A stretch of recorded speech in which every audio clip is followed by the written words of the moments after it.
మంచిది. ఈ సమయంలో సమయం వ్యర్థము చేయక మనం దేవుని వాక్యాన్ని విందాం. మనం ప్రకటించబడిన రీతిగానే ఈరోజు మనకి వాక్యాన్ని అందించడానికి దైవజనులు గ్రేస్ ఆఫ్ జీసస్ మినిస్ట్రీ వ్యవస్థాపకులు అటు రీతిగా మహాత్మీయ తండ్రి గారు రమేష్ అయ్య గారు మన మధ్యలో ఉన్నారు. ఈ సమయాన్ని దైవజనులకి వాక్య నిమిత్తం చెప్తూ ఉండగా మనం చప్పట్లు కొడుతూ ఆహ్వానిద్దాం. ఏర్పాటు చేయబడినటువంటి విమోచన సువార్త సభలు మొదటి దినం ప్రార్థనతో ప్రారంభించుకొని ఇంతవరకు మనం పాటల ద్వారా ప్రభువును స్తుతించడానికి, స్తుతి ఆరాధన ద్వారా ప్రభు నామాన్ని మహిమపరచడానికి ప్రభు మనకి కృప అనుగ్రహించారు. వాతావరణ పరిస్థితులు ప్రతికూలంగా ఉన్నప్పటికీ సర్వశక్తిమంతుడైన దేవుడు ఈ సభలకు వాతావరణ పరిస్థితులను అనుకూలపరిచి మనమంతా కూడా ఇలా ఇక్కడ సమకూర్చబడి ప్రభువును సేవించడానికి ఆయన మనకు అనుగ్రహించిన కృపను బట్టి మొదటగా నేను ప్రభువును స్తుతిస్తున్నాను. అందరం చేతులెత్తి దేవునికి స్తోత్రం చెల్లిద్దాం. చెప్దాము హల్లెలూయా. ఎంతో ప్రయాస కూర్చి మన గ్రామ ప్రజల మేలు కొరకై, క్షేమము కొరకై, రక్షణ కొరకై ఎంతో ప్రయాస కూర్చి సభలు ఏర్పాటు చేసిన ప్రియ దేవుని దాసులు దైవజనులు దేవరాజ్ కుమార్ గారికి, పాస్టమ్ గారి కుటుంబానికి, అలాగే సంఘస్థులందరికీ కూడా నేను ప్రత్యేకంగా వందనాలు తెలియచేస్తా ఉన్నాను. ఈ రాత్రి మన మధ్యకు వచ్చి చక్కటి శుభవచనాలు మనకు తెలియచేసిన ప్రియ దేవుని దాసులు దైవజనులు భానుప్రసాదయ్య గారు నిజంగా ఒక రోజులో 3-4 కూడికలు జరిపిస్తూ విరామము లేకుండా దేవుని పరిచయలో వాడబడుతున్నటువంటి దైవజనులు వారు విలువైన సమయాన్ని మనకు ఇచ్చారు. వారిని బట్టి నేను ప్రభువును స్తుతిస్తూ మన గ్రేస్ ఆఫ్ జీసస్ మినిస్ట్రీస్ పరిచర్య తరపున ఈ సభల పక్షంగా దైవజనులు భానుప్రసాదయ్య గారికి ప్రత్యేకంగా నేను వందనాలు తెలియచేస్తా ఉన్నాను. దైవజనులను బట్టి మరొకసారి చప్పట్లు కొట్టి దేవుని నామాన్ని కనపరుద్దాం. అలాగే వేదికను అలంకరించిన దైవజనులు, వేదిక బాగానే ఉన్న దైవజనులందరికీ కూడా నేను ప్రత్యేకంగా వందనాలు తెలియచేస్తా ఉన్నాను. చక్కటి సౌండ్ సిస్టమ్, అలాగే చక్కటి వాయిద్య సహకారం అందిస్తున్నటువంటి మరి ప్రియులకు ప్రత్యేకంగా నేను వందనాలు తెలియచేస్తూ ఈ రాత్రి దేవుని సన్నిధిని ప్రేమించి చేరువచ్చేటువంటి ప్రతి ఒక్కరికి, గ్రామ ప్రజలందరికీ కూడా ప్రభు పేరట దేవుని సేవకునిగా నేను శుభాలు పలుకుతున్నాను. మన ముందున్న సమయ పరిధిలో కొద్ది నిమిషాలు దేవుని మాటలు విందాం. దయచేసి బైబిల్ తెరిచి మీరు రూతు గ్రంథం 3వ అధ్యాయం 12వ వచన భాగంలో ఒక మాట మనం చదువుకుందాం. చదవగలిగినటువంటి వారు ఒకరు కూర్చోమోనట్లు. 3వ అధ్యాయము 12వ వచన భాగం. నేను నిన్ను విడిపింపగలవాడనను మాట వాస్తవమే. చదవబడిన ఈ వచ్చిన భాగాన్ని బట్టి చిన్న ప్రార్థన చేసుకుందాం. తలలు వంచి కళ్ళు మూద్దాం. పరిశుద్ధ తండ్రి, మీకు వందనాలు, స్తోత్రం చెల్లిస్తున్నా. ప్రభా, ఏర్పాటు చేయబడినటువంటి ఈ విమోచన సువార్త సభలు మొదటి దినం మీరు మాకిచ్చిన మంచి వాతావరణాన్ని బట్టి మేమందరం ఇక్కడ సమకూర్చబడి మీ నామాన్ని ఘనపరచడానికి మీరు చూపిన కృపను బట్టి మిమ్మల్ని స్తుతిస్తున్నా. మేమందరము కూడా నీ మాటల కొరకునైనా మీ తట్టు చూస్తున్నా. నీ పక్షంగా నిలబడి నన్ను సంపూర్ణంగా మీ సిలువ చోటును మరుగు చేయండి. మీ నల్లని స్వరముతో తండ్రి మీరే మా అందరితో మాట్లాడండి. మీ సన్నిధిలో చేరువచ్చిన ప్రతి ఒక్కరిని మీరు దీవించి బలపరిచి మహిమ పొందమని యేసు ఘననామమును ప్రార్థించి అడుగుచున్నాము తండ్రి, ఆమేన్. ఆమేన్. చాలా సంతోషం. ఇందాక దైవజనులు ఒక మాట అన్నారు కదా, ఎలాగైనా 10 గంటలకే ఈరోజు కూడికను ముగింపులోనికి తీసుకొని వద్దామని. మరి సమయం చాలా దాటి వెళుతూ ఉంది. దాన్ని బట్టి నేను మరలా అడిగాను ఏం చేద్దామని. దేవరాజ్ కుమార్ గారు ఒక మాట అన్నారు, ఒక్కొక్క మారు దేవుని సేవకుల నోట నుండి దేవుడు చాలా శ్రేష్టమైన ఆణిముత్యాలు లాంటి మాటలను దేవుడు విడుదల చేస్తాడు. వాటిని జాగ్రత్తగా మనం గమనించి వాటిని పట్టుకొని మన హృదయంలో భద్రపరచుకోగలిగితే వ్యక్తిగతంగా మన జీవితాలకు, కుటుంబ పరంగా మన పిల్లలకు ఆ మాటలు ఎంతో మేలును కలగచేస్తాయి. పాస్టర్ గారు అన్నమాట ఏంటంటే, ఇంత ఏర్పాటు చేసింది దేని కొరకు చెప్పండి? భోజనాల కొరక, లైటింగ్ చూడటానికి, సౌండ్ సిస్టమ్ చూడటానిక, ఏర్పాట్లను చూడటానిక? ఏమన్నారంటే దేవుని వాక్యము కొరకే కదా ఇంత ప్రయాస. దీని వెనక ఉన్న దేవుని సేవకుని హృదయంలో ఉన్న భారం ఏంటి చెప్పండి? దేవుని వాక్యాన్ని ప్రకటింపచేయాలి. కాబట్టి ఆ దేవుని వాక్యానికి ఇచ్చే సమయం ఎక్కడ తక్కువ కాకూడదు. దేవుని ఆత్మ నడిపింపుని బట్టి మీరు చెప్పండి అని నాకు పర్మిషన్ ఇచ్చారు. దానికి మేము కూడా అగ్రి అని మీరు మీ ఆమోదాన్ని తెలియచేయాలనుకుంటే ఒకసారి చేతులెత్తి స్తోత్రం చెప్పండి. చాలా సంతోషం. ప్రవక్తల ఆత్మలు ప్రవక్తల స్వాధీనంలోనే ఉంటాయని దేవుని వాక్యం తెలియచేస్తూ ఉంది. కాబట్టి నేను సమయాన్ని గమనిస్తూనే కొన్ని విషయాలు ఈ రాత్రి మీ దృష్టిలోనికి తీసుకొని రావటానికి నేను సిద్ధపడుతూ ఉన్నాను. దయచేసి చదవబడినటువంటి వాక్య భాగాన్ని మరొకసారి మనం గమనిద్దాం. రూతు గ్రంథం 3వ అధ్యాయం 12వ వచన భాగములో ఉన్నటువంటి మాట, నేను నిన్ను విడిపింపగలవాడనను మాట వాస్తవమే. ఎవరితో ఈ మాట పలుకుతా ఉన్నారు అని మనం ఆలోచన చేస్తే ఇంచుమించుగా మనందరికీ తెలుసు. బోయాజు రూతుతోటి ఈ మాట పలుకుతా ఉన్నాడు. ఏమని పలుకుతా ఉన్నాడు? నేను నిన్ను విడిపింపగలవాడనన్న మాట వాస్తవమే, వాస్తవమే. ఈ రాత్రి పరమ బోయాజు అయినటువంటి మన ప్రభు అయిన యేసుక్రీస్తు వారు, ఆయన మనల్ని విడిపించే, మనకు విడుదలను ప్రకటించే శక్తి కలిగిన దేవుడు, సర్వశక్తిమంతుడైన దేవుడు. ఈ మాట నిజము, ఈ మాట వాస్తవము, ఈ మాట వాస్తవము. మరొక వాక్య భాగాన్ని నేను మీకు జ్ఞాపకం చేసి కొంచెం ముందుకు వెళతాను. మీరు గమనించండి. రోమాపత్రిక 7వ అధ్యాయము 24వ వచన భాగాన్ని మీరు గమనించగలిగితే, ఒక గొప్ప వ్యక్తి ఒక మాట పలుకుతా ఉన్నాడు. అయ్యో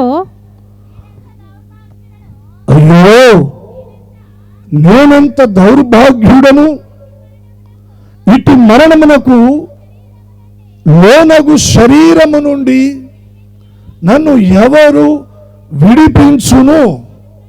చాలు చాలు చాలు. చదవబడిన వచ్చిన భాగంలో ఒక గొప్ప వ్యక్తి అండి, ఓ గొప్ప విద్యావేత్త, ధనవంతుడు, ధర్మశాస్త్రాన్ని క్షుణ్ణంగా పఠించినటువంటి వాడు, సమాజంలో ఒక హోదా కలిగినటువంటి వ్యక్తి.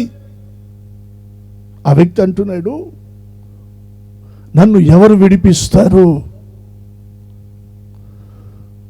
నన్ను విడిపించేది ఎవరు? మామూలుగా మాట్లాడటం లేదు, బిగ్గరగా కేక వేస్తా ఉన్నాడు. తాను వేస్తున్న కేకలు అంటున్నాడు, అయ్యో ఎంత బాధలో ఉన్నాడు, ఎంత కష్టంలో ఉన్నాడో, ఎన్ని సమస్యల్లో ఉన్నాడో. అయ్యో అన్న మాట ఎప్పుడు వస్తుందండి? సాధారణమైనటువంటి పరిస్థితుల మధ్యన కాదు. పరిస్థితులు చేయి దాటి వెళ్ళిపోతున్నప్పుడు, వాటిని వారు భరించలేనటువంటి పరిస్థితుల మధ్యన అయ్యో గుండెలు బాదుకుంటూ పలికే మాట, అయ్యో నేనెంత దౌర్భాగ్యుడను, ఇట్టి మరణమునకు లోనగు శరీరము నుండి నన్ను ఎవరు విడిపిస్తారు. ఇది పౌలు సౌలుగా ఉన్నప్పుడు వేస్తున్న కేక. ఆయన ఒక్కడే కాదండి, ప్రతి హృదయములో, ప్రతి అంతరంగములో వినబడుతున్న కేక ఈ కేక. ఆయా సమస్యలను బట్టి, ఆయా బాధలను బట్టి, ఆయా బలహీనతలను బట్టి, ఆయా కష్టాలను బట్టి, వీటన్నిటిలో నుండి నన్ను ఎవరు విడిపిస్తారు? ఒకవేళ ఇటువంటి పరిస్థితుల మధ్యన ఈ రాత్రి దేవుని సన్నిధిలోనికి చేరి వచ్చి ఒకవేళ నువ్వు కూర్చొని ఉంటే, పరమ బోయాజుగా సూటిగా ప్రభు నీతోనే మాట్లాడుతున్నాడు. ఏమని మాట్లాడుతున్నాడు తెలుసా? నేను నిన్ను విడిపింపగలవాడనన్న మాట వాస్తవం. ఈ రాత్రి ప్రభువైన యేసుక్రీస్తు వారి ద్వారా ఒక గొప్ప విడుదలను మనము పొందబోతూ ఉన్నాము. నమ్మితే రెండు చేతులు ఎత్తి స్తోత్రం చెప్పండి, బిగ్గరగా చెప్పండి. ఇప్పుడు కొన్ని విషయాలు మనం ధ్యానం చేద్దాం. కీర్తన గ్రంథము 30వ అధ్యాయము 12వ వచనాన్ని మీరు గమనించగలిగితే, భక్తుడు ఒక మాట పలుకుతాడు, నీవు నా గోనెపట్ట విడిపించి, నీవు నా గోనెపట్టను విడిపించి సంతోష వస్త్రమును నన్ను ధరింపచేసి ఉన్నావు, నాకు ధరింపచేసి ఉన్నావు. ఏమంటున్నాడు భక్తుడు? నా జీవితంలో ఉన్న గోనెపట్ట నుండి నీవు నన్ను విడిపించి, గోనెపట్ట నుండి విడిపించి ఆయన ఏం ధరింప చేస్తా ఉన్నాడంట? సంతోష వస్త్రాన్ని ధరింప చేస్తా ఉన్నాడు. ఈ రాత్రి గోనెపట్ట అనుభవాన్ని గూర్చి కొద్ది సమయం దేవుని లేఖనాల్లో నుండి మనం ఆలోచన చేద్దామండి. గోనెపట్ట అనుభవం, మీరు దేవుని వాక్యాన్ని జాగ్రత్తగా గమనిస్తే 2వ రాజుల గ్రంథం 6వ అధ్యాయం 30వ వచన భాగాన్ని దయచేసి మీరు గమనించండి.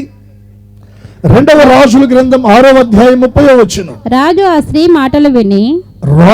స్త్రీ మాటలు విని తన వస్త్రములను చింపుకొని ఇంకా ప్రాకారము మీద నడుచుచుండగా జనులు అతనిని తేరి చూచినప్పుడు లోపల అతని ఒంటి మీద గోనెపట్ట కనబడెను. ఎవరు ఒంటి మీద? ఒక దేశాన్ని పరిపాలిస్తున్న రాజుగారి ఒంటి మీద గోనెపట్ట కనబడతా ఉంది. రాజుగారి దగ్గరకు ఒక స్త్రీ వచ్చి, రాజా నీవు నాకు సహాయము చేయాలి అని అర్జించింది. ఒక సామాన్య స్త్రీ, ఒక సామాన్యురాలు ఒక రాజు దగ్గరకు వచ్చి సహాయం విషయమే అర్జిస్తే రాజు ఏమనాలి? తప్పకుండా నీ కష్టం ఏంటో చెప్పు, నీ బాధ ఏంటో చెప్పు, నీ సమస్య ఏంటో చెప్పు, రాజుగా నీ కష్టాన్ని నేను తీరుస్తాను, రాజుగా నీ సమస్యను నేను తీరుస్తాను, నీ సమస్యకు పరిష్కారాన్ని నేను కలగచేస్తానని రాజు మాట్లాడాల. ఆ స్త్రీ చెప్పినటువంటి మాటలను బట్టి అంట ఆమెకు సహాయము చేయలేనటువంటి పరిస్థితుల్లో తన వస్త్రాలను చించుకున్నాడు. ఎక్కడున్నాడు అతడు? ప్రాకారం మీద ఉన్నాడంట. జనులు తేరి చూస్తే రాజు ఒంటి మీద గోనెపట్ట కనబడతా ఉంది. సహాయము నిమిత్తమై రాజు చెంతకు వచ్చి రాజును అర్జిస్తున్నటువంటి ఆ స్త్రీ విషయంలో రాజు పలికిన మాట ఏంటో తెలుసా? ధాన్యము గాని గానుగులో నుండి ద్రాక్షారసము కాని ఇచ్చి సహాయము చెయ్య వల్లపడదు. సహాయము చెయ్యవల్లపడదు. ఆమె చెప్పిన పరిస్థితులను విన్నప్పుడు రాజుగారు తన వస్త్రాలను చుంచుకున్నాడంట. అంటే ఆ రాజ్యములో, ఆ దేశంలో అంత భయంకరమైనటువంటి కరువు. ఆ కరువును బట్టి రాజు గోనె పట్టాను ధరించాడు. అతడు రాజే ప్రాకారాల మీద సంచరిస్తున్నాడు. అయినప్పటికీ కూడా తన రాజ్యములో ఏముందంటే కరువు ఉంది. ఏముంది చెప్పండి? కరువు. గోనె పట్ట దేనికి సాదృశ్యంగా కనబడుతుందంటే కరువు, దరిద్రము, శాపము, కన్నీళ్ళు, వీటన్నిటిని కూడా గోనె పట్ట సూచిస్తూ ఉంది. ఒక సామాన్యురాలైనటువంటి ఒక స్త్రీ రాజు దగ్గరకు వచ్చి నిలబడి రాజును అర్జిస్తూ సహాయము చేయమంటే రాజు చేతులెత్తేసాడు. ఈ కరువులో నా వల్ల కాదు. తన వస్త్రాలను చించుకుంటే తన ఒంటి మీద గోనె పట్ట కనబడుతూ ఉంది. ప్రజలందరూ కూడా తేరి చూస్తూ ఉన్నారు. రాజు ఒంటి మీద గోనె పట్ట. కారణం ఏంటంటే దేశంలో కరువు. ఆ దేశాన్ని శత్రువు ముట్టడి వేశాడు. శత్రువు ముట్టడి వేసిన దానిని బట్టి దేశంలో కరువు ఏర్పడింది. ఈరోజు చాలా మంది వారి కుటుంబాల్లో ఆర్థిక స్థితిగతులు దయనీయంగా మారిపోయినాయండి. శాపము కుటుంబాలను ఆవరించింది. కడుపు నిండా బిడ్డలకు భోజనం పెట్టుకునే ఆ పరిస్థితులు కొన్ని కుటుంబాల్లో కనబడటం లేదు. పిల్లలకు మంచి వస్త్రాలను ధరింపచేసే ఆర్థిక స్థితిగతులు కొన్ని కుటుంబాల్లో లేవు. కారణం ఏంటంటే శత్రువైన అపవాది కొన్ని కుటుంబాలను ముట్టడి వేశాడు. వారి చేతుల కష్టార్జితాన్ని అన్యాక్రాంతానికి అప్పగిస్తూ ఉన్నాడు. రోగాలకు అప్పగిస్తూ ఉన్నాడు. చెడు వ్యసనాలకు అప్పగిస్తూ ఉన్నాడు.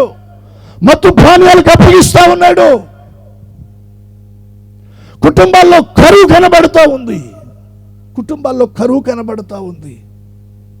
ఆ కరువును సూచిస్తుందే ఈ గోనె పట్ట. భక్తుడు ఏమంటున్నాడు కీర్తనలో? గోనె పట్ట నుండి నీవు నన్ను విడిపించి ఏం ధరింపచేశాడంట? సంతోష వస్త్రాన్ని ధరింపచేశాడంట. ఈ సభల ద్వారా మన కుటుంబాల్లో, మన వ్యక్తిగత జీవితాలలో ఉన్నటువంటి కరువు అనే శాపము, దరిద్రత అనే శాపము నుండి మనము విడిపించబడుదుముగాక. నేను నిన్ను విడిపింపగలవాడనన్న మాట వాస్తవం. దేని నుండి ఆయన మనల్ని విడిపింపగలడు చెప్పండి? గోనె పట్ట నుండి. గోనె పట్ట అనగా దేని సూచిస్తూ ఉంది?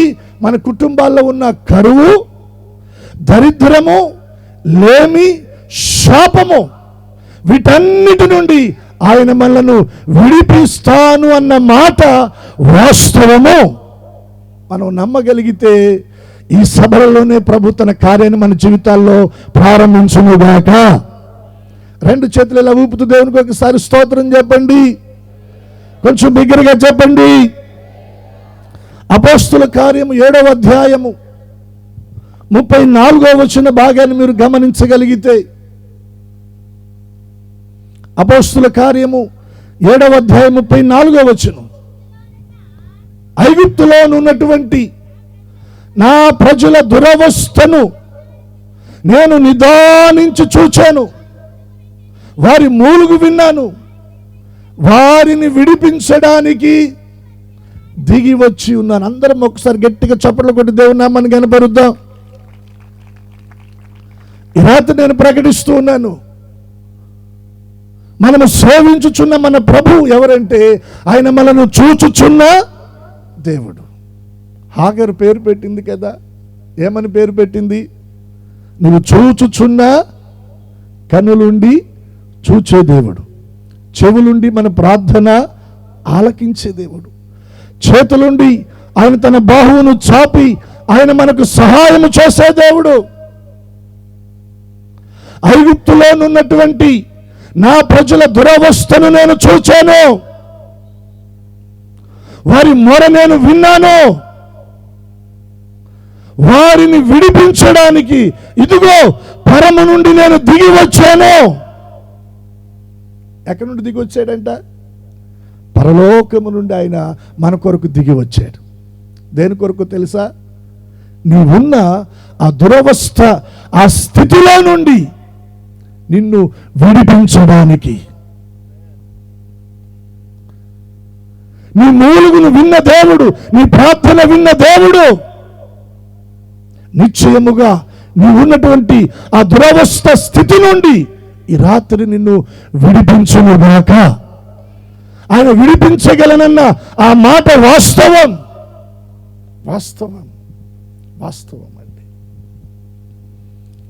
ఆయన మన కన్నీటిని తుడవటమే కాదు, మన దుఃఖ దినాలకు ముగింపు పలకటమే కాదు, మన చేతుల కష్టార్జితమును ఆయన ఆశీర్వదించి సమృద్ధిలోనికి ఆయన మనల్ని నడిపించే దేవుడు. మీరు 2వ రాజుల గ్రంథము 7వ అధ్యాయము ఆ మొదటి వచనాలు మీరు చదవగలిగితే, అప్పుడు ఎలీషా రాజుతో ఇట్లా నేను రాజుగారితోటి దైవజుడు అంటున్నాడు, యెహోవా మాట ఆలకించుము, దేవుని మాట ఆలకించు. యెహోవా సెలవిచ్చినదేమనగా, దేవుడు ఏమని సెలవిస్తున్నాడంటే, రేపు ఈ వేళకు షోమ్రోను ద్వారమందు రూపాయి ఒకింటికి ఒక మానిక సన్నని పిండి రూపాయి ఒకింటికి 2 మానికల యవలను అమ్మబడును. భయంకరమైనటువంటి కరువులో రాజు గోనె పట్టాను ధరించి తన్ను ఆశ్రయించి అర్జిస్తున్న ఒక సామాన్యురాలైన స్త్రీకి ధాన్యాన్నిచ్చి, గానుగుల్లో నుండి ద్రాక్షారసాన్నిచ్చి నేను సహాయము చేయలేను అని చేతులెత్తేసిన పరిస్థితుల్లో దేవుడు తన సేవకుని ద్వారా రాజుతో మాట్లాడుతున్నాడు. రేపు ఈ వేళకు దేవుడు ఒక అద్భుతం చేయబోతున్నాడు. కరువు తొలగించబడబోతా ఉంది, దేశంలో సమృద్ధి రాబోతా ఉంది. రూపాయి ఒక్కింటికంట ఒక మానిక సన్నని పిండి. రూపాయి ఒక్కింటికి 2 మానికల యావలు అమ్మబడతాయి. ఎవని చేతి మీద రాజు ఆనుకొని ఉన్నాడో ఆ అధిపతి ముందుకొచ్చి అంటున్నాడు, యెహోవా ఆకాశమందున్న కిటికీలు తెరచినది ఎలాగూ జరగదు. కారణం ఏంటంటే అక్కడున్న పరిస్థితులు అలా ఉన్నాయి. ఈరోజు నీ కుటుంబంలో పరిస్థితులు కూడా ఒకవేళ అలా ఉండవచ్చు. అంటే నిరీక్షణకు ఆధారం లేకుండా పరిస్థితులు మారుతాయి అనడానికి ఆధారం నీ జీవితంలో, నీ కుటుంబంలో కనబడకపోవచ్చు. దేవుడు అద్భుతం చేయడానికి ఈ ఆధారాలు, స్తంభాలు, పునాదులు ఇవేమీ అవసరంలా. ఆయన ఒక్క మాట సెలవిస్తే శూన్యములో ఈ సృష్టి అంతా కూడా ఏర్పడింది. దానికి ఒకసారి 2 చేతులు ఎత్తి స్తోత్రం చెల్లిద్దాం. ఒక మాట చాలు. ఆ అధిపతి అంటున్నాడు, దేవుడు ఆకాశమందున్న కిటికీలు తెరచునా ఈ కరువు పోదు. అంత కరువు, అంత దరిద్రం, అంత శాపం మన రాజ్యంలో ఉందయ్యా. దైవజుడు అన్నాడు, నువ్వు చూస్తావు కానీ తినటానికి చూద్దామా తిందామా? అన్ని గొంతులు వినబడటం లేదు. దేవుడు అనుగ్రహించే సమృద్ధిలోనికి మనము వెళ్ళుదుముగాక. దేవుడు అనుగ్రహించే సమృద్ధిని మనం అనుభవించుదుముగాక. మన కుటుంబం అనుభవించునుగాక. నిజమండి, దేవుడు ఒక అద్భుతం చేశాడు. ఆ అధిపతి చూశాడు కానీ తినలా. షోమ్రోను పట్టణంలో ఉన్న కరువంతా కూడా తొలగించబడింది. ప్రజలు కడుపారా తిన్నారు, పానీయాన్ని సేవించారు, స్టోరేజ్ చేసుకున్నారు. సోమరోను పట్టణంలో సమృద్ధి దేవుడు అనుగ్రహించాడు. గోనెపట్ట దారిద్రానికి, కరువుకు సూచనగా ఉండగా, ఒక దేశంలో ఉన్న కరువుని, ఒక దేశంలో ఉన్న దరిద్రాన్ని, ఒక దేశంలో ఉన్న శాపాన్ని ఒక్క రోజులో దేవుడు తీసేసి సమృద్ధిని కలగ చేయగా, నీ కుటుంబంలో దేవుడు అద్భుతాన్ని చేయలేడా? నీ పరిస్థితులను మార్చలేడా? ఈ రాత్రి నువ్వు నమ్మాలి. ఏమి నమ్మాలి? బోయాజు రూతుతో చెప్పినట్లుగా ఈ రాత్రి ప్రభు మనతో చెప్తున్నాడు, నేను నిన్ను విడిపింపగలవాడనన్న మాట వాస్తవం. ఆమేన్ అనండి అందరూ ఒకసారి. దేని నుండి విడిపిస్తాడు ఆయన? చెప్పండి. గోనె పట్టా నుండి ఆయన మనలను విడిపిస్తాడు. గోనె పట్ట అనగా దరిద్రము, కరువు, శాపము, లేమి. ఇప్పటి వరకు నువ్వు ఒకవేళ ఏ కరువులో ఉన్నావో, ఏ శాపాన్ని అనుభవిస్తున్నావో, ఏ దరిద్రం నీ జీవితంలో ఉందో, దానంతటి నుండి ఈ రాత్రి నా యేసయ్య నీకు విడుదల అనుగ్రహించునుగాక. ఆ విడుదల నువ్వు పొందుకోవాలంటే నువ్వు దేవుని మాటను విశ్వసించాలి, దేవుని మాటను నీవు నమ్మాలి. ఎస్, నీవు నన్ను విడిపింపగల వాడవు, విడిపించుటకు నువ్వు సమర్థుడవు యేసయ్య అని నువ్వు విశ్వసించగలిగితే ఈ రాత్రి ప్రభు అద్భుతం చేస్తాడు. రెండవ మాట నేను మీకు జ్ఞాపకం చేస్తా ఉన్నాను. చూడండి, లూకా సువార్త 13వ అధ్యాయము 16వ వచన భాగాన్ని. ఇదిగో 18 ఏండ్ల నుండి సాతాను బంధించిన అబ్రహాము కుమార్తె అయిన ఈమెను విశ్రాంతి దినమందు ఈ కట్ల నుండి విడిపింప తగదా అని అతనితో చెప్పింది. ఈ కట్ల నుండి విడిపింప తగదా. ఎవరి మాట పలుకుతా ఉన్నారు? ప్రభు అయిన యేసుక్రీస్తు వారు. సాక్షాత్తు ప్రభు అంటున్నాడు, ఈ కట్ల నుండి నేను విడిపించాలనుకుంటున్నాను. ఏ కట్లవి? ఏ కట్లండి? 18 సంవత్సరాల నుండి సాతాను ఒక స్త్రీని కట్టివేశాడు. తన కట్ల చేత ఆమెను బంధించేశాడు. 1 సంవత్సరం, 2 సంవత్సరాలు కాదు, 3 సంవత్సరాలు కాదు, 4 సంవత్సరాలు కాదండి. ఎన్ని సంవత్సరాలు? 18 సంవత్సరాలు సాతాను ఆమెను కట్టివేశాడు. ఆ కట్ల వలన ఆమె జీవితంలో ఒక బలహీనత ఏర్పడిందంట. ఏంటి ఆ బలహీనత? ఆమె ఎంత మాత్రము కూడా చక్కగా నిలబడలేదు. ఆమె నడుము వంగిపోయిందంట. అంటే ఆకాశాన్ని చూడలేదు. ఎప్పుడు ఏం చూస్తూ ఉంటుంది? భూమినే చూస్తూ ఉంటుంది. కారణం ఏంటి? సాతాను కట్టేశాడు. చాలా మందికి ఈ భూ సంబంధమైనటువంటి వాటి మీద వారి మనసు ఉంటుంది. ఏమి తిందుమా, ఏమి త్రాగుదుమా, ఏమి ధరించుదుమా. పుట్టాము, జీవిస్తున్నాం, ఏదో ఒక రోజున చనిపోతాం, ఇంకంతే. పైనున్న వాటి మీద వారికి ఆలోచన లేదు, వాటిని గూర్చినటువంటి అవగాహన లేదు. కారణం ఏంటంటే అపవాది కట్టేశాడు, నడుము వంచేశాడు. ఆకాశానికి కళ్ళెత్తవలసిన మనలను ఆకాశాన్ని చూడకుండా, పైనున్న వాటిని చూడకుండా, పర సంబంధమైన విషయాలు తెలుసుకోకుండా, నిత్య జీవాన్ని గ్రహించకుండా వాడు మనల్ని వంచేశాడు. ఇక మనం ఈ భూమినే, భూ సంబంధమైన వాటినే వెతుకుతున్నాం. నడుము వంగిపోయిందంట. ప్రభు అన్నాడు, ఈ బలహీనత నుండి ఈమెను నేను విడిపింప తగదా. అంటే సాతాను ఒక వ్యక్తిని బంధించి కట్టివేసినప్పుడు ఆ వ్యక్తి జీవితంలో ఖచ్చితంగా ఒక బలహీనత, ఒక అనారోగ్యం అన్నది చోటు చేసుకుంటుందండి. ఒక అనారోగ్యం అన్నది చోటు చేసుకుంటుంది. ఆ అనారోగ్యాన్ని బట్టి నేను అనుకుంటున్నాను చాలా హాస్పిటల్కి వెళ్ళి ఉంటుంది, చాలా మందులు వాడుంటుంది, చాలా డబ్బులు ఖర్చు పెట్టుంటుంది, చాలా రకాల వైద్యాలు తీసుకొని ఉంటుంది, కానీ ప్రయోజనం లేదు. తాత్కాలికంగా శరీరానికి వచ్చేటువంటి రోగం అయితే తగ్గేది, కానీ ఆమెను ఎవరు కట్టివేశారు?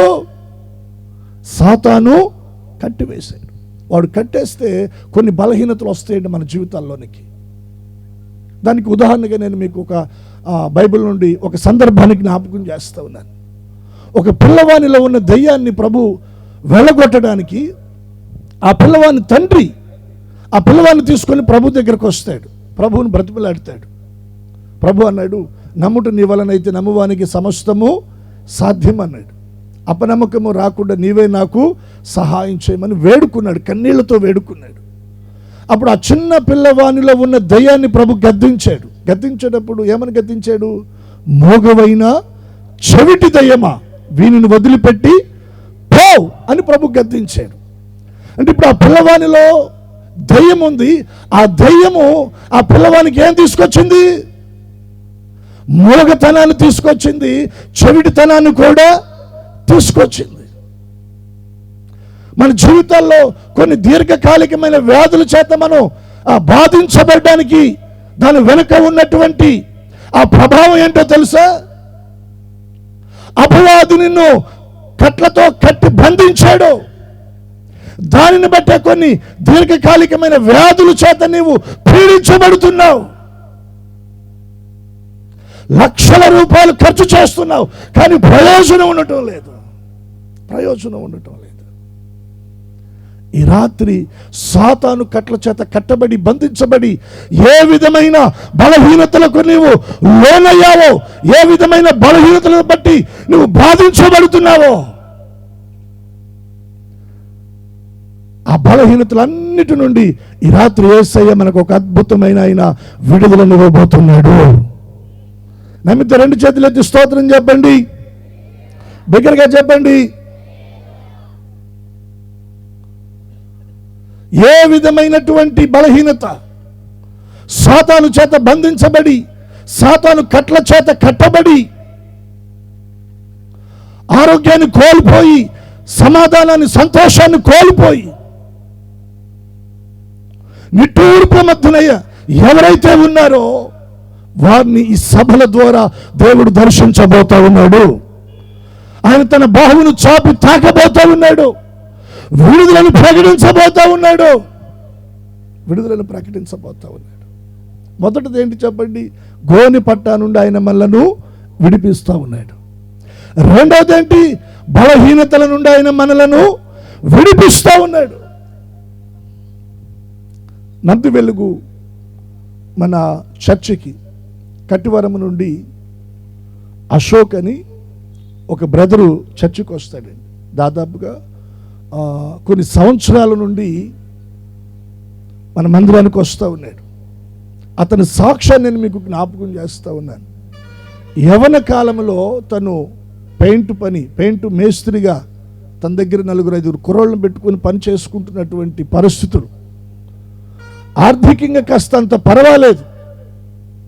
తల్లిదండ్రులు, తోడబుట్టిన అక్క, కుటుంబం అంతా హ్యాపీగా వెళుతూ ఉంది. సో అతని జీవితంలో ఒక చీకటి ఆవరించి అపవాది అతన్ని పట్టుకొని బంధించేశాడు. ఒక బలహీనతలోనికి వెళ్ళిపోయాడు. ఏంటి ఆ బలహీనత అంటే, ఇక ప్రతిరోజు తనకు తెలియకుండానే మద్యాన్ని సేవించటం, తన చేతిలోకి వచ్చిన డబ్బంతా కూడా దానికే ఖర్చు చేయటం, 100,000 రూపాయలు ఖర్చు అయిపోతూ ఉన్నాయి. ఈ తాగిన మైకంలో సరిగ్గా పనికి వెళ్ళక పనులన్నీ పోయినాయి. అశోక్ తల్లిగారు చాలా ప్రార్థన పర్వాలండి. తన బిడ్డ విషయమై, తన బిడ్డ ఉన్నటువంటి ఆ పరిస్థితిని బట్టి దేవుని పాదాల దగ్గర చాలా కన్నీరు కార్చి ప్రార్థన చేస్తూ ఉంది. ఆ దినాల్లో తను ఇంట్లో ఉన్నప్పుడు ఆ ఇంట్లో నుండి బయటకు వచ్చేవాడంట. బయటకు వచ్చి, ఇదిగో ఆ పంపు దగ్గర, అదిగో నన్ను తీసుకెళ్తానికి వాళ్ళు వచ్చారు, ఇదిగో ఈ పక్కన ఇక్కడ కూర్చేసుకొని కూర్చున్నారు, ఇదిగో పంపు కొడుతూ ఉన్నారు, ఇదిగో ఇక్కడ ఈ నీళ్లు తోడుతూ ఉన్నారు, తనలో తానే మాట్లాడుకుంటూ ఉండేవాడంట. ఇంక నేను వెళ్ళిపోతాను ఇదిగో నా చేతులు కట్టేస్తా ఉన్నారు, ఇదిగో నా కాళ్ళు కట్టేస్తా ఉన్నారు. ఇటువంటి మాటలు బిడ్డ మాట్లాడుతూ ఉంటే ఆ తల్లి గుండె పగిలిపోయేంత బాధ. ఏ హాస్పిటల్కి వెళితే ఈ బలహీనత నుండి విడుదల పొందుతాడు? ఏ డాక్టర్ బాగు చేస్తాడు? ఏ వైద్యం దగ్గర తీసుకొని వెళ్ళాలి? ఆ తల్లి పరమ వైద్యుడైన యేసుక్రీస్తు ప్రభు వారి యొక్క పాదాల దగ్గరికి తన బిడ్డను తీసుకుని వెళ్ళింది. కొన్ని దినాలు ఉపవాసం ఉండి కన్నీళ్లతో తన బిడ్డ కొరకు ప్రార్థించింది. ఒక రోజున దేవుడు తన వెలుగుతో ఆ బిడ్డను దర్శించాడు. ఆ బిడ్డలో ఉన్నటువంటి ఆ చీకటి శక్తుల ప్రభావం, ఆ దురాత్మ చీకటి శక్తుల ప్రభావం నుండి ఒక అద్భుతమైన విడుదలను పొందుకున్నాడు. విడుదలను పొందుకోవటమే కాదండి, తన జీవితంలోకి వచ్చిన ఆ మత్తు పానీయాల ఆ చెడు వ్యసనం నుండి కూడా ఒక అద్భుతమైన విడుదల పొందుకున్నాడు. దేవుడు తనను తాకిన అనుభవం, దేవుని వెలుగు తన మీదకి వచ్చిన అనుభవం తను రుచించాడు. ఎప్పుడైతే దేవుడు దర్శించాడో తన జీవితంలో ఒక అద్భుతమైన విడుదల పొందుకున్నాడు. విడుదల పొందుకున్న తర్వాత ప్రార్థన చేసుకుంటా ఉన్నాడు. ప్రభు నన్ను దర్శించాడు, ఈ బలహీనత నుండి, ఈ బంధకాల నుండి, ఈ చీకటి శక్తుల ప్రభావం నుండి నన్ను విడిపించాడు. నేను ప్రభువుని సేవించడానికి మందిరానికి వెళ్ళాలి, ఎక్కడికి వెళ్ళాలని ప్రార్థన చేసుకుంటా ఉన్నప్పుడు తనకు ఆలోచన వచ్చిందంటే, ఇట్లా నంది వెలుగు రమేష్ పాస్టర్ గారి దగ్గరికి వెళ్ళాలన్నటువంటి ఒక ఆలోచన తలంపు తన మనసులోనికి వచ్చినప్పుడు అది వాళ్ళ అమ్మగారికి షేర్ చేసుకోగా ఆమె కూడా కొన్ని దినాలు ప్రార్థన చేసి దేవుని నడిపింపుని బట్టి సరేనయ్యా అక్కడికి వెళ్ళి ఆత్మీయంగా బలపడు, దేవుని కృపలో ఎదుగు అని చెప్పి తల్లిగారు ప్రోత్సహించినప్పుడు ఆనాటి నుండి ఈ రోజు వరకు క్రమంగా దేవుని మందిరానికి వస్తూ ఉన్నాడండి. ఎందుకు ఈ సాక్ష్యాన్ని నేను మీకు జ్ఞాపకం చేస్తా ఉన్నానంటే, బలహీనతల నుండి, సాతాను యొక్క బంధకాల నుండి, కట్ల నుండి దేవుడు అంటున్నాడు, నేను నిన్ను విడిపింపగల వాడనన్న మాట వాస్తవం. నువ్వు ఏ బంధకాల్లో ఉన్నావో, ఏ చెడు వ్యసనాల్లో ఉన్నావో, ఏ విధమైన బలహీనతలో ఉన్నావో. చాలామంది అంటుంటారు కదా, మాకు మారాలని ఉందండి. మొన్న ఈ మధ్య కాలం, ఇటీవల కాలంలోనే ఒక బ్రదర్కి నేను దేవుని మాటలు చెప్తూ మందిరానికి రండి అని అన్నాను. వెంటనే ఆయన అన్నాడు, నాకు మందిరానికి రావాలని ఆశ ఉంది పాస్టర్ గారు, మందిరానికి రావాలని నాకు ఆశ ఉంది, నా జీవితం మారాలి, నేను కూడా మారాలని నాకు ఆశ ఉంది, మారి నాకు వస్తాను మందిరానికి అని అన్నాడు. ఎప్పుడు వస్తాడంట? మారినాక. నేను అన్నాను, ఎంతకాలం నుండి మీరు మారటానికి ప్రయత్నం చేశారు? అబ్బో, వారాలు కాదు, మాసాలు కాదు, సంవత్సరాల నుండి నేను మారటానికి నా వైపు నుండి నేను చాలా ప్రయత్నాలు చేశాను. మరి మారారా? మారలేదు. ఎందుకని? నీకు నువ్వుగా మారటానికి అవకాశమే లేదు. పౌలు గారు అదే కేక వేస్తా ఉన్నాడు సౌలుగా ఉన్నప్పుడు, అయ్యో నేనెంత దౌర్భాగ్యుడను, ఇట్టి మరణమునకు లోనగు శరీరము, ఇట్టి మరణమునకు లోనగు శరీరం అనగా ఆ పైవచాలు అంటాడు, నేను మంచి చేద్దామనుకుంటున్నాను కానీ మంచి చేయలేకపోతున్నాను, చెడు చేయకూడదు అనుకుంటున్నాను కానీ చెడు చేసేస్తున్నాను, మందు తాగకూడదు అనుకుంటున్నాను కానీ తాగేస్తున్నాను,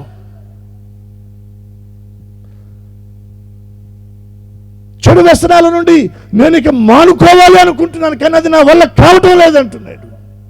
దేన్ని చేయకూడదు అనుకుంటున్నాడు దాన్ని చేసేస్తున్నాడు, దేన్ని చేయాలనుకుంటున్నాడు దాన్ని చేయలేకపోతున్నాడు. ఈ విధమైనటువంటి మరణమునకు లోనగు శరీరాన్ని మనం కలిగి ఉన్నామండి. కారణం ఏంటంటే సాతాను కట్టేశాడు, వాడు బంధించేశాడు, వాడు కొన్ని బలహీనతలు మనలో పెట్టేశాడు, వాటిలో నుండి మనంగా బయటికి రాలేము. అయితే ఆ బంధకాల నుండి విడిపించడానికి యేసయ్య ఈ రాత్రి ఆయన మన మధ్యన సంచరిస్తున్నాడు. దేవునికి రెండు చేతులు ఎత్తి స్తోత్రం చెప్పండి. ఇక్కడ సేవకులుగా చాలామంది ఉన్నారు, విశ్వాసులుగా చాలామంది ఉన్నారు. ప్రత్యేకంగా ఈ సభలను ఉద్దేశించి ఇప్పటి వరకు దేవుని దగ్గరికి రానటువంటి వారు కూడా కొంతమంది ఇక్కడ ఉన్నారు. అటువంటి వారికి చెప్తున్నటువంటి మాట అండి. ఇక్కడ ఉన్నటువంటి సేవకులు ఏదో తేలిగ్గా దేవుని వైపు తిరిగి వచ్చిన వారు కాదు. ఒకప్పుడు వీరంతా కూడా కొన్ని బంధకాల్లో, చెడు వ్యసనాలలో, సాతాను కట్ల చేత బంధించబడినటువంటి వారే. వారికి వారుగా విడుదల పొందుకున్నారంటే అది వారి వల్ల కాల. మరి అది ఎలా సాధ్యమైంది? దేవుడు వారిని దర్శిస్తే సాధ్యమైంది. దేవుడు పట్టుకుంటే సాధ్యమైంది. దేవుని ప్రేమను రుచిస్తే సాధ్యమైంది. అది దేవునికి ఒకసారి 2 చేతులు ఎత్తి స్తోత్రం చెబుదాం. ఇసాక్ గారు ఉన్నారు, పాస్టర్ గారు. దేవుని దగ్గరికి రాకముందు మందు తాగి ఒక గుద్దు గుద్దితే బీరవా మోరలోతు పోయిందంట సొట్ట. ఎంత? రెబకా గారు సాక్ష్యం. ఆయన మాట మనం నమ్మకపోయినా, ఇక్కడున్న విశ్వాసులను మనం గమనిస్తే చాలా మంది అండి ఈ రోజునైతే బుద్ధిగా వచ్చి ఇక్కడ కూర్చున్నారు, కానీ దేవుని ఎరగక ముందు, దేవుని దగ్గరికి రాకముందు వారి సాక్ష్యాన్ని, వారి జీవితాన్ని మనం గమనిస్తే ఎన్ని చెడు వ్యసనాల్లో, మత్తు పానీయాల్లో పట్టబడి, బంధించబడి, సాతాను చేత కట్టబడి బలహీనులుగా వారు ఉన్నారు. ఈరోజు ఇలా కూర్చోగలిగారంటే కారణం ఏంటంటే వాటన్నిటి నుండి యేసయ్య వారికి విడుదలను కలుగచేశాడు. నీ కుటుంబంలో సమాధానాన్ని, సంతోషాన్ని, నీ చేతుల కష్టార్జిత ఆశీర్వాదాన్ని కబలిస్తున్న అపవాది బంధకాల్లో నుండి నువ్వు విడిపించబడాలి అంటే నువ్వు దేవుని చేతుల్లోనికి రావాలి. దేవుని చేతుల్లోనికి రావాలి. ఆమె ఎప్పుడు విడుదల పొందుకుంది? ఎప్పుడు విడుదల పొందుకుంది చెప్పండి? విశ్రాంతి దినమున ఆమె దేవుని మందిరములో ఉందంట. షోమ్రోను రాజుతో దేవుని సేవకుడు చెప్పిన మాట, నువ్వు దేవుని మాటను నమ్మితే గోనె పట్టా నుండి నువ్వు విడిపించబడతావు. సాతాను కట్ల చేత బంధించబడిన నీకు విడుదల కావాలి అంటే నువ్వు ఎక్కడికి రావాలో తెలుసా? దేవుని మందిరానికి రావాలి. విశ్రాంతి దినమున ఆమె సమాజ మందిరములో దేవుని ఆరాధించడానికి దేవుని మందిరానికి వచ్చిందంట. దేవుని మందిరంలో ఎక్కడో ఒక మూలను కూర్చుంది. ఆమె బలహీనతను బట్టి ఆ ఆదివారము లేదా ఆ విశ్రాంతి దినము, ప్రభు ఆ విశ్రాంతి దినమున ఆ సమాజ మందిరంలో చేరవచ్చిన వారందరినీ ఆయన పార చూస్తూ ఉన్నాడు. అలా చూస్తున్న సమయంలో నడుము వంగిపోయి సాతాను చేత కట్టబడి, బంధించబడి బలహీనతలో ఉన్న ఆమె మీదకు యేసయ్య కనుదృష్టి వెళ్ళింది. వెంటనే ఆమెను యేసయ్య పలకరించాడు, అమ్మా అని పిలిచాడు. హల్లెలూయా. దగ్గరికి రాగా ప్రభు అన్నాడు, అమ్మా నీ బలహీనత నుండి నీవు విడుదల పొంది ఉన్నావు. చప్పట్లు కొట్టి దేవుని నామాన్ని కనపరుద్దాం. దేవుని మాట విశ్వసించి దేవుని సన్నిధికి, దేవుని మందిరానికి నువ్వు రాగలిగితే 18 సంవత్సరాలు కాదు, 20 సంవత్సరాలు కాదు, 25 సంవత్సరాలు పైబడి, ఒకవేళ 30 సంవత్సరాలు పైబడి ఉన్నా నీ జీవితంలో ఉన్న బలహీనతల నుండి నీవు విడుదల పొందుదువుగాక. సాతాను కట్ల నుండి విడుదల పొందుదువుగాక. బంధకాల నుండి విడుదల పొందుదువుగాక. నేను నిన్ను విడిపింపగలవాడనన్న మాట వాస్తవం. వాస్తవం. ఆయన మనల్ని విడిపించే దేవుడు. గోనె పట్టా నుండి విడిపించేవాడు. సాతాను కట్ల చేత బంధించబడినటువంటి బలహీనతల నుండి ఆయన మనల్ని విడిపించేవాడు. ఇంకొక మాట నేను మీకు జ్ఞాపకం చేస్తాను. చూడండి, ప్రకటన గ్రంథం 1వ అధ్యాయం 6వ వచన భాగం. త్వరగా మనం ముందుకు వెళ్ళిపోదాం. ఆయన మనల్ని ప్రేమించుచు అమ్మా తన రక్తము వలన మన పాపముల నుండి మనలను విడిపించిన వానికి. చాలు చాలు చాలు. మొదటిగా అక్కడ మనం గమనిస్తే ఆయన మనల్ని ప్రేమిస్తున్నాడంట. ఏం చేస్తున్నాడు చెప్పండి? ఆయన మనలను ప్రేమిస్తున్నాడు. యేసయ్య నన్ను ప్రేమిస్తున్నాడు అని ఇలా మీ కుడి చేతులు పైకెత్తి చెప్పండి ఒకసారి. యేసయ్య నన్ను ప్రేమిస్తున్నాడు. కొంచెం గట్టిగా చెప్పండి. యేసయ్య నన్ను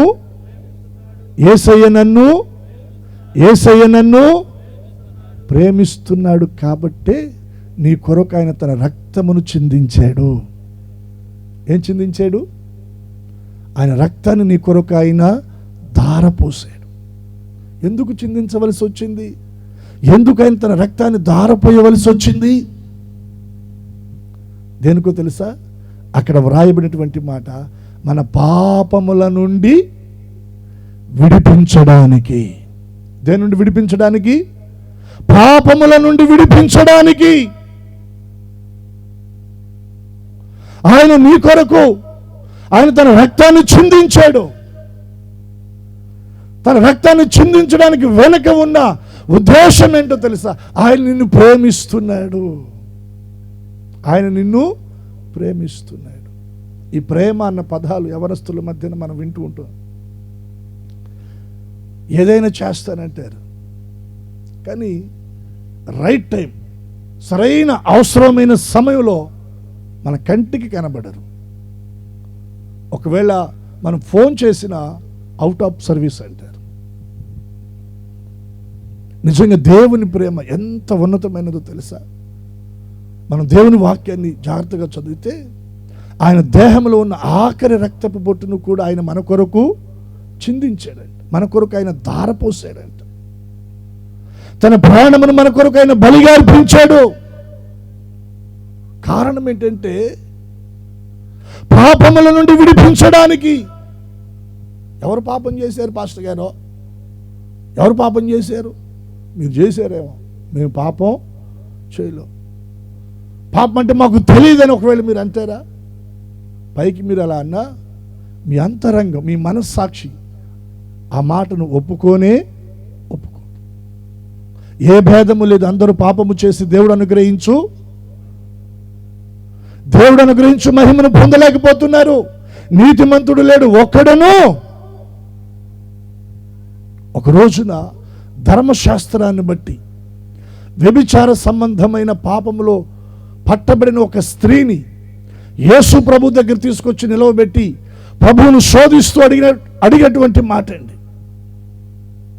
పాపులను రక్షించుటకు క్రీస్తు యేసు ఈ లోకమునకు వచ్చానని, నశించిన దాన్ని వెతికి రక్షించుటకు మనుష్య కుమారుడిగా ఈ లోకానికి వచ్చానని నువ్వు చెబుతున్నావు కదా ప్రభువా. మా మోషే ధర్మశాస్త్రం అలా చెప్పటం వల్ల పాపం చేస్తే ఏమని చెప్తుంది ధర్మశాస్త్రం? వాడిని శిక్షించాలి, వాడిని చంపేయాలి. దుష్ట శిక్షణ. దుష్టులను ఏం చేయాలి? శిక్షించాలి. ఇదే ధర్మశాస్త్రం చెప్తుంది. ఏమో పాపం చేస్తా పట్టబడింది కాబట్టి ఏమికి శిక్ష. నువ్వేమో రక్షించడానికి వచ్చానంటున్నావు కదా, ఎలా రక్షిస్తావు?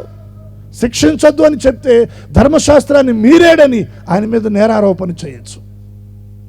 సరే వదిలేయండి అంటే ధర్మశాస్త్రాన్ని మీరేడు అని ఆయన మీద నేరారోపణ చేయొచ్చు. శిక్షించండి అంటే మరి రక్షించడానికి వచ్చానంటున్నావు కదా, పాపాల నుండి విడిపించడానికి వచ్చానంటున్నావు కదా, మరి శిక్షించడం ఎలా చెప్తావు నీవు అని ఇరకాటమును ఆయన పెట్టి శోధించాలని ఆయన ముందు ఆమెను నిలబెట్టి అడుగుతా ఉన్నారు. ప్రభు ఏమన్నాడు? ప్రభు అన్నాడు, సరే మీ మాటకే వద్దాం, మీలో పాపము లేనివాడు మొదట ఆమె మీద రాయేసి కొట్టండి అన్నాడు. ఆ మాట చెప్పి ఆయన నేల మీద వంగి ఏదో వ్రాస్తున్నాడంట. ఓ పెద్ద ఆయన వచ్చాడు, రాయి పట్టుకున్నాడు కొడదామని, ఆమె మీదకి విసురుదామని రాయి పట్టుకొని విసిరే సమయంలో ఆ పెద్ద ఆయన దృష్టి ఎందుకో యేసు ప్రభు వ్రాత మీదకి వెళ్ళింది. అది గమనిస్తే ఆ పెద్ద ఆయన పాపమంతా అక్కడ వ్రాయబడుతూ ఉంది. మెల్లగా ఆ రాయి చేతులుండి వదిలేసి యవనస్తుడిని ఎంకరేజ్ చేస్తూ, అరే నేను కాదులేగా నువ్వు కొట్టు, నువ్వు ఒక్క రాయి ఇసిరావంటే ఆ తర్వాత మేమందరం కొట్టి ఆమెను చంపేస్తాం. యవనస్తుడు రాయి పట్టుకొని ఆమె మీద వేద్దామని 2 అడుగులు ముందుకేసాడు. ఎందుకు? ఆ యవనస్తుడి దృష్టి కూడా యేసు ప్రభు వ్రాత మీదకి వెళ్ళింది. వాని పాపం కూడా అక్కడ కనబడతా ఉంది. వాడు మెల్లగా రాయి వదిలేసి ఓ చిన్న పిల్లోడిని, బాలుణ్ణి రాయి పట్టుకోమని చెప్పి వాడిని ముందుకు నెట్టాడు. వాడు కొడదామనుకునే సమయానికి వాడు యేసు ప్రభు వ్రాస్తున్న వ్రాత వైపు చూడగా వాడు పాపం కూడా అక్కడ కనపడతా ఉంది. వాడు రాయి వదిలేసాడు. బైబిల్ చెప్తా ఉంది, పెద్దవారు మొదలుకొని చిన్నవారు వరకు, ఒకని వెంట ఒకడు అందరూ కూడా వెళ్ళిపోయారంట. యేసు ఒక్కడే మిగిలెను. వెళ్ళిన వారందరూ ఏమని ఒప్పుకున్నారు? రాళ్ళు పడేసిన వాళ్ళందరూ ఏమని ఒప్పుకున్నారు? వాళ్ళు ఏమని ఒప్పుకున్నారు? మాలో కూడా ఏదో ఒక బలహీనత, ఏదో ఒక పాపం మాలో కూడా ఉంది. యేసు ఒక్కడే మిగిలెను అంటే ఆమెను శిక్షించడానికి పాపము లేనివాడు, సుచరిత్ర కలిగినటువంటి వాడు, పరిశుద్ధుడు యేసు ఒక్కడు మాత్రమే. చప్పట్లు కొట్టి దేవుని నామాన్ని కనపరుద్దాం. మనం ఇలా చెప్పుకోవచ్చు, ఆమె దొరికిన పాపి, వీళ్ళంతా దొరకని పాపులు. ఆమె పట్టబడిన పాపి, వీళ్ళంతా పట్టబడని కవర్ చేస్తున్నారు. మేము నీతిమంతులో, మేము పరిశుద్ధులో, మాలో ఏ పాపము లేదు అని. కానీ మనస్సాక్షి దాన్ని ఒప్పుకోవటం లేదు, దేవుని వాక్యం అది ఒప్పుకోవటం లేదు. ఏ భేదము లేదు, అందరూ పాపము చేసి దేవుడు అనుగ్రహించు మహిమను పొందలేకపోతున్నారు. ప్రభు అన్నాడు ఆమెతోటి, అమ్మా ఎవరు శిక్షించలేదంటే, ఎవరు శిక్షించడానికి వాళ్ళకి అధికారం లేదయ్యా. అప్పుడు ప్రభు అన్నాడు, అమ్మ నేను శిక్షించగలను, కానీ నేను నిన్ను శిక్షించను. ఇక వెళ్ళి నీవు పాపము చేయకుండా బ్రతుకు. యేసుక్రీస్తు ప్రభు వారి యొక్క మాట ఆమె జీవితాన్ని అద్భుతంగా మార్చేసింది.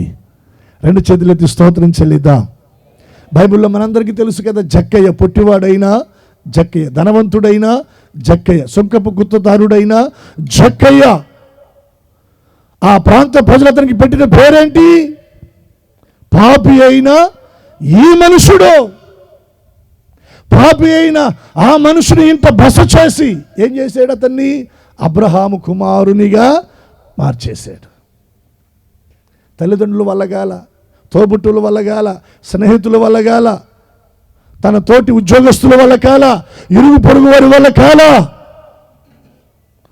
అన్యాయంలో ఉన్న ఆ వ్యక్తిని బయటికి తీసుకొని రావడానికి, అక్రమాల మధ్యలో ఉన్న ఆ వ్యక్తిని విడిపించడానికి, పాపంలో ఉన్న ఆ వ్యక్తి స్వభావాన్ని మార్చడానికి, నేను నిన్ను విడిపింపగలవాడనన్న మాట వాస్తవం. అది ఎవరి ద్వారా సాధ్యమైంది? ఒక యేసుక్రీస్తు ప్రభువారి ద్వారా సాధ్యమైంది. ఆయన మనల్ని ప్రేమించి, ఆయన తన అమూల్యమైన రక్తమును మన కొరకు ఆయన ధారపోసి, పాపముల నుండి ఆయన మనల్ని ఏం చేస్తూ ఉన్నాడు చెప్పండి? విడిపిస్తూ ఉన్నాడు. గోనె పట్ట నుండి విడిపిస్తూ ఉన్నాడు. సాతాను కట్ల చేత బలహీనతల నుండి విడిపిస్తూ ఉన్నాడు. మూడోది దేని నుండి విడిపిస్తూ ఉన్నాడు? ఆయన పాపముల నుండి ఆయన మనలను విడిపిస్తూ ఉన్నాడు. చివరిగా ఇంకొక మాట జ్ఞాపకం చేసి ముగించేస్తా నాకు ఇవ్వబడిన సమయంలో. చూడండి, హెబ్రీ పత్రిక 2వ అధ్యాయం 15వ వచన భాగం. హెబ్రీ పత్రిక 2:15. కాబట్టి ఆ ప్రకారమే మరణము యొక్క బలము గలవానిని, అనగా అపవాదిని మరణము ద్వారా నశింపచేయుటకు జీవిత కాలమంతయు, ఏ భయము? ఒక వారమా, ఒక నెల, ఒక సంవత్సరమా? జీవిత కాలమంతయు మరణ భయము చేత దాస్యమునకు లోబడినటువంటి వారిని విడిపించుటకు. దేని నుండి విడిపించడానికి? మరణ భయము నుండి విడిపించడానికి. ప్రతి ఒక్కరూ మరణ భయము చేత దాస్యమునకు లోనైపోయారంట. నేను ఒక మాట అడగాలనుకుంటున్నాను. వెంకటకృష్ణాపురం గ్రామంలో ఉన్నటువంటి వారిని, బయట నుండి వచ్చేటువంటి వారిని కాదు, మా గ్రామంలో చావంటే భయము లేదు అన్నవారు ఎవరైనా ఉన్నారా? మరణం అంటే మాకు భయము లేదు. మరణం తలుపు తడితే, మరణం మా ముందు నిలబడితే రొమ్ము విరుచుకొని నిలబడతాం, ధైర్యంగా మేము మాట్లాడతాం అన్నవారు ఎవరైనా ఉన్నారా? ఒక్క చేయలేకపోదు.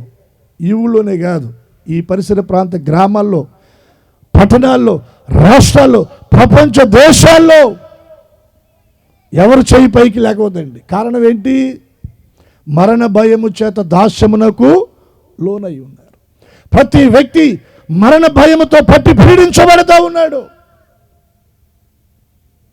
ఈ మరణ భయము నుండి విడిపించడానికే ప్రభు అయిన యేసుక్రీస్తు వారు ఈ లోకానికి వచ్చారు. దేవునికి 2 చేతులు ఎత్తి స్తోత్రం చెప్పండి. ఇప్పుడు ఆయన మన కొరకు తన ప్రాణమును బలిగా అర్పించి మరణించి సమాధి చేయబడి 3వ దినాన ఆయన తిరిగి లేచాడు. నమ్మితే 2 చేతులు ఎత్తి స్తోత్రం చెప్పండి. సమాధిలో ఉన్నాడో తిరిగి లేచాడు యేసయ్య. దానికి సాక్ష్యం ఎవరు?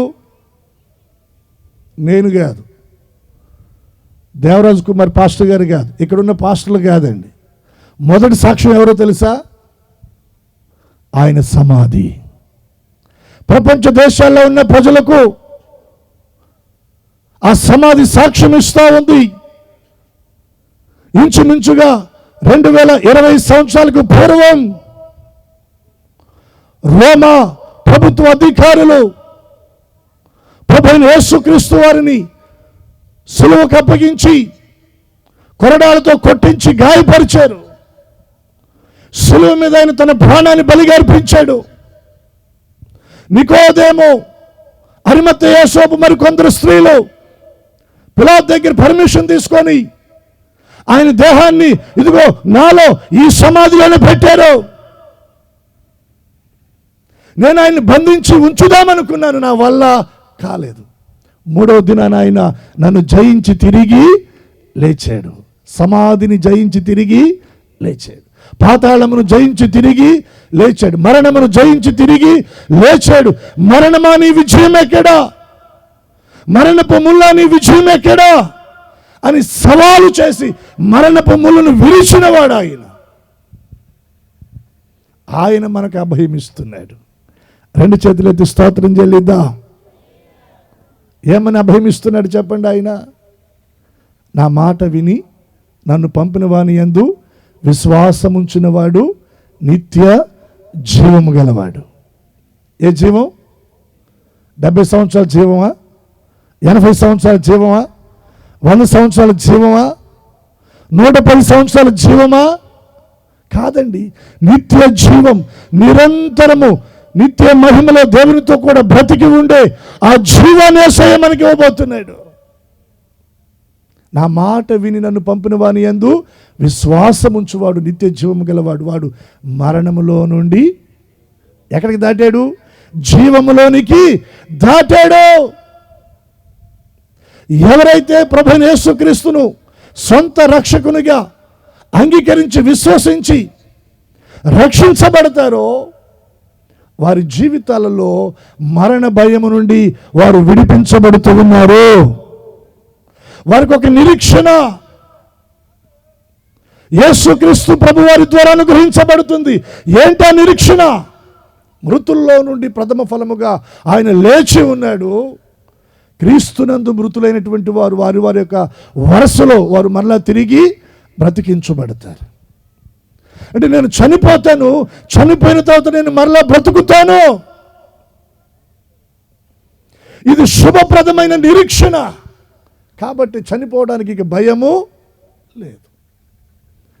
జీవితకాల మరణ భయమునకు దాస్యమునకు లోనైనటువంటి వారిని విడిపించడానికి యేసు ప్రభు ఈ లోకానికి వచ్చాడు. నేను నిన్ను విడిపింపగలవాడనన్న మాట వాస్తవం. పౌలు గారు కేక వేశాడు సౌలుగా ఉన్నప్పుడు. ఏమని? నన్ను ఎవరు విడిపిస్తారు?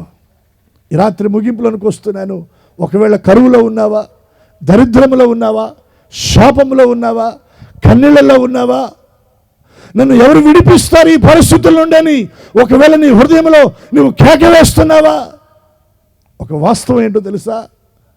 యేసు ప్రభు నిన్ను విడిపించగలడు అన్న మాట వాస్తవం. ఒకవేళ సాతాను కట్ల చేత కట్టబడి బంధించబడి బలహీనతల్లో ఉన్నావా, నన్ను ఎవరు విడిపిస్తారు అని నీ హృదయంలో కేక వేస్తున్నావా? ఈ రాత్రి యేసు ప్రభు నిన్ను విడిపించగలడు. ఒకవేళ పాపముల చేత పట్టబడి బంధించబడి ఉన్నావా, పాపముల నుండి నిన్ను విడిపించగలిగిన వాడు ప్రభు అయిన యేసుక్రీస్తు వారు. అబ్రహాము కుమారునిగా నీ ఇంటికి రక్షణ అనుగ్రహించగలిగినటువంటి వాడు ఆయన. మరణ భయముతో, ఒకవేళ చావు భయముతో బ్రతుకుతున్నావా? దానికి దాస్యమైపోయి లోనైపోయి జీవిస్తున్నావా? మరణ భయము నుండి కూడా ఆయన నిన్ను విడిపించేటువంటి దేవుడు. నేను నిన్ను విడిపింపగలవాడు అన్న మాట వాస్తవం. నువ్వు ఏ పరిస్థితుల్లో నలిగిపోతున్నా, బాధించబడుతున్నా, కృంగిపోయి ఉన్నా, ఆ పరిస్థితుల నుండి ఈ రాత్రి యేసయ్య నిన్ను విడిపించునుగాక, నీకు విడుదల కలగ చేయునుగాక, నిన్ను విమోచించునుగాక, నిన్ను రక్షించునుగాక, నిత్య జీవానికి ఆయన నిన్ను వారసునిగా మార్చునుగాక. ప్రార్థన చేసుకుందాం. కళ్ళు మూయండి. మోకరించడానికి అవకాశం ఉన్నటువంటి వారు మోకరించే ప్రయత్నం చేయండి. ఎక్కడ వారు అక్కడ 2 చేతులు ఆకాశము తట్టెత్తుదాం. ఇబ్బంది అనుకోకుండా దయచేసి చేతులు ఆకాశము తట్టెత్తుదాం. ఎత్తగలిగినంతగా 2 చేతులు ఆకాశము తట్టెత్తండి. ఎత్తగలిగినంతగా. ఆకాశము నా సింహాసనము, భూమి నా పాదపీఠము అని సెలవించిన మహోన్నతుడైన దేవుడు, మహాగణుడైన దేవుడు, ఆకాశ మహాకాశములు పట్టచాలని దేవుడు, ఆకాశము తట్టు చేతులు ఎత్తుటనగా ఆయన సహాయాన్ని కోరుకుంటూ దేవుని వైపు మనము చూడటం. రాత్రి ప్రభు మాట్లాడుతున్నాడు. నువ్వు ఏ పరిస్థితుల మధ్యలో ఉన్నా నేను నిన్ను విడిపింపగలవాడనన్న మాట వాస్తవం. ఈ సత్యాన్ని నువ్వు ఎరగాలి, ఈ నిజాన్ని నువ్వు తెలుసుకోవాలి. దరిద్రాన్ని, శాపాన్ని అనుభవిస్తున్నావా? కన్నీళ్ల మధ్య నీ కుటుంబం ఉందా? ఈ రాత్రి నిన్ను విడిపించగలిగిన వాడు యేసు. ఆయన వైపు చేతులెత్తేసయ్యా. షోమ్రోను పట్టణంలో కరువు తొలగించి సమృద్ధినిచ్చిన దేవుడు ఉన్నాయి. ఐగుప్తులో ఉన్నటువంటి నీ ప్రజల దురవస్థను చూసిన దేవుడు ఉన్నాయి. వారిని విడిపించినట్లుగా ఈ రాత్రి నన్ను కూడా మీరు జ్ఞాపకం చేసుకున్నారు. మా కుటుంబాన్ని ఈ శాపము నుండి విడిపించండి అయ్యా, ఈ దరిద్రము నుండి విడిపించండి అయ్యా, ఈ కరువు నుండి విడిపించండి అయ్యా. ఈ స్వరము ఆకాశమందులో దేవునికి వినబడినట్లుగా నోరు తెరవగలవా? యేసయ్యకు ఒక కేక వేయగలవా? రాత్రి నీ మొరైన వింటున్నాడు. నీ కొరకు తన బాహువుని చాపడానికి ఆయన మన మధ్య సంచరిస్తూ ఉన్నాడు. ఎన్ని సంవత్సరాల నుండి సాతాను యొక్క బంధకాల మధ్యన బంధించబడి, కట్టబడి, బలహీనతల మధ్యన బ్రతుకుతున్నావో ఈ రాత్రి యేసయ్య ద్వారా నువ్వు విడుదల పొందబోతా ఉన్నావు. చేతులెత్తడు.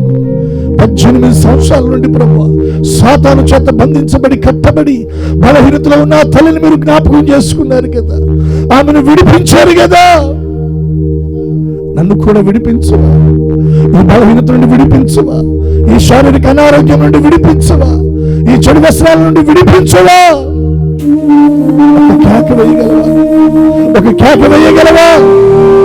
ఈ రాత్రి నా దేవుని సహాయము పొందుతాను. ఒక కేక వేయగలవా? ఈ రాత్రి నీ కొరకు ప్రభు చూస్తున్నాడు. నిన్ను విడిపించాలని చూస్తున్నాడు. ఆయన నిన్ను ప్రేమిస్తున్నాడు. నీ కొరకు ఆయన రక్తాన్ని చిందించాడు. పాపముల నుండి నిన్ను విడిపించడానికి నీ కొరకు ఆయన తన రక్తాన్ని చిందించాడు. రక్తం నీ మీద ప్రోక్షించబడుతుందయ్యా. పాపముల నుండి నన్ను విడిపించండి నాయన. పాప సంబంధమైనటువంటి నాయన ఆ వస్త్రాల నుండి నన్ను విడిపించండి అయ్యా. రాత్రి ప్రభు నిన్ను విడిపిస్తాడు. జీవితకాల మరణ భయము, దాస్యములకు లోనైనటువంటి నిన్ను ఈ రాత్రి ప్రభు దర్శించబోతున్నాడు. అందరం చేతులు ఎత్తగలిగినంతగా ఎత్తి ఒక్కసారి అందరం బిగ్గరగా కేక వేద్దామా? యేసయ్యా నువ్వు నన్ను విడిపించండి అయ్యా. రాత్రి నన్ను విడిపించండి అయ్యా. నా కుటుంబాన్ని విడిపించండి అయ్యా. నా పిల్లలను విడిపించండి అయ్యా. నా భర్తను విడిపించండి అయ్యా. నా కుటుంబాన్ని దర్శించండి అయ్యా. బిగ్గరగా అందరూ ఒకసారి కేకవేయండి. అందరూ స్వరమెత్తి బిగ్గరగా కేకవేయాలి. అందరూ యేసయ్యాని కేకవేయండి. యేసయ్యాని కేకవేయండి. బిగ్గరగా కేకవేయండి. నేను నిన్ను విడిపింపగలవాడనన్న మాట వాస్తవం.